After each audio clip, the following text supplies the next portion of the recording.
સિદ્ધપુર તાલુકામાં સવા મહિના બાદ વરસતા વરસાદને લીધે ખેડૂતોના ઊભા પાકોને જીવતદાન મળ્યું છે અને ખેડૂતોમાં ખુશીનો માહોલ જોવા મળ્યો।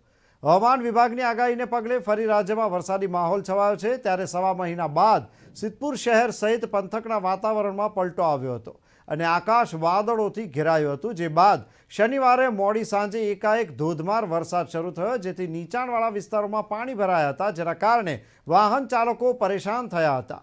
સિદ્ધપુરમાં વાતાવરણમાં એકાએક પલટો આવ્યા બાદ વરસાદ વરસવાને લઈને રોડ પર પાણી ભરાયા હતા। સવા મહિના બાદ વરસાદ વરસવાને લીધે શહેરીજનો વરસાદમાં ભીંજાવાની પણ મોજ માણી હતી। આપણે જે હવામાન વિભાગની આગાહીને પગલે જે ગઈકાલે અને આજે વહેલી સવારે જે વરસાદ વરસ્યો છે એ ખેડૂતોના જે ઊભા પાકો છે એમને એક જીવનદાન તરીકે મળ્યું છે, તો એ અંગે શું કહેવા માંગો તમે? કુદરતના મહેરના કારણે આ વરસાદ થયો, એના કારણે અમારો આ વિસ્તાર કાકોસી વિસ્તાર કે જે માત્ર વરસાદી પાણી પર આધારિત હતો અને અહીં જે ખેડૂતો નાના ખેડૂતોએ જે રોકાણ કર્યું હતું, આ વરસાદ આવવાથી એમને ખૂબ જ મોટો ફાયદો થયો છે અને એમની આ સિઝન સુધરી ગઈ એવું હું કહીશ। કયા કયા પાકોનું નુકસાન થતું હતું?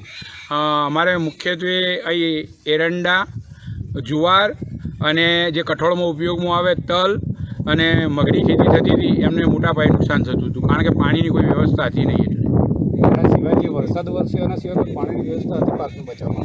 પાકને બચાવવા આમ જોવા જાઓ તો અહીં કોઈ મોટી એવી યોજના નથી, પણ ભૂતકાળમાં ગુજરાત સરકારે જે તળાવો ભરવાની યોજના બનાવી હતી માધપુર, ખોસરમ, ડિંડોલની, એમાંથી 1-2 પાણ મળતા હતા। હાલમાં જે વરસાદ વરસ્યો છે એ પાક માટે અનુકૂળ છે કે નથી? હા, ખેડૂત મિત્રોને પૂછતો એવું લાગે છે કે આ પાકથી ખૂબ જ મોટો ફાયદો થયો અને આ પાણી જે નક્ષત્ર પ્રમાણે કહેવામાં આવે તો આ પાણી સારું છે। શું નામ છે તમારું? જાવેદ ખાન બિસ્મિલ્લા ખાન પઠાણ કાકોસી। વિભાગની આગાહીને પગલે જે ખેડૂતો વરસાદની આતુરતાથી રાહ જોઈ રહ્યા હતા, જેમના ખેડૂતોના ઊભા પાકોને નુકસાન પહોંચી રહ્યું હતું, તો આ 2 દિવસ જે વરસાદ વરસ્યો છે ગઈકાલે ને અત્યારે વહેલી સવારે, તો એ બાબતે તમારું શું કહેવું છે? જે ખેડૂતો આતુરતાથી જે વરસાદની રાહ જોઈ રહ્યા હતા એ પ્રમાણે વરસાદ વરસી જતા ખેડૂતોના ઊભા પાકને પહોંચી ગયેલ છે અને ઊભા પાકને હાલ કોઈ નુકસાન નહીં, અને જે પણ છે ઘાસચારાની જે અછત હતી એના માટે પણ જે અછત હતી એ સોલ્યુશન થઈ જાય એવું પોઝિશન થઈ જાય, અને આ ઘાસચારો જે છે એ હવે ચારો અને એરંડા જેવા પાકોને ખૂબ ફાયદો થયો છે અને ખેડૂતોમાં આનંદની લાગણી છે।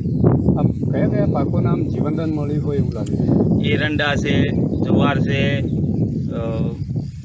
ગવાર, ચોળી અમુક જે વાયેલો હોય એ બધા પાકોને જીવતદાન મળી ગયેલ છે। એટલે અત્યારે જે આટલો વરસાદ પડ્યો છે એ અત્યારે પાક માટે સારો છે કે પછી કેવો છે? અત્યારે પાક માટે સારો, પણ હવે જો કદી વધારે વરસાદ આવે અને પાણી ભરાય તો દિવેલાના પાકને નુકસાન કદાચ થઈ શકે।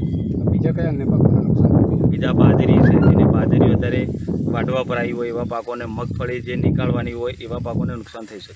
એટલે વરસાદ જે વરસ્યો છે એના પહેલાં પાકની શું સ્થિતિ હતી? એના પહેલાં પાક બળતો હતો, અત્યારે જે પાક બળતો હતો અને ખેડૂતો એકદમ નિરાશ હતા, આજે જે વરસાદ છે એનાથી ખેડૂતો આનંદિત છે। મારું નામ ધનજીભાઈ ઠાકોર।